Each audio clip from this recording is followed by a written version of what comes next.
ભારત પાકિસ્તાન એક ગ્રુપમાં નથી. નમસ્કાર, સ્વાગત છે આપનું આરબી ન્યૂઝના ટોપ 10 સમાચારમાં. હું અશ્વિન રાઠોડ. અંડર-19 વર્લ્ડ કપનો કાર્યક્રમ થયો જાહેર, જેમાં ભારત પાકિસ્તાન એક ગ્રુપમાં નથી. ટુર્નામેન્ટ 15 જાન્યુઆરીથી શરૂ થશે.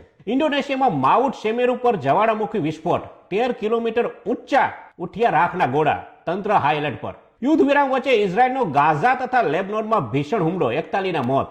રાષ્ટ્રપતિ અને રાજ્યપાલ માટે ખરડા મંજૂર કરવા અંગે અદાલત સમય મર્યાદા નક્કી ન કરી શકે તેવું સુપ્રીમ કોર્ટનું મંતવ્ય. અમેરિકામાં ભારતને મળી બીજી એક સફળતા, મોસ્ટ વોન્ટેડ નોની રાણાની ધરપકડ. નરેન્દ્ર મોદી આવતીકાલથી 23 નવેમ્બર સુધી G20 નેતાઓના સંમેલનમાં ભાગ લેશે.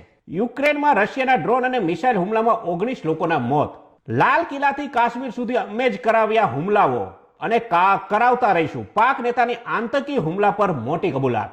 રશિયા યુક્રેન યુદ્ધનો અંત લાવવા માટે ટ્રમ્પે 28 મુદ્દાની યોજનાને મંજૂરી આપી.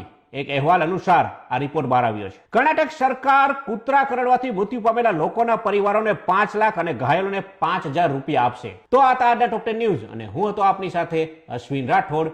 જય હિન્દ, જય ભારત.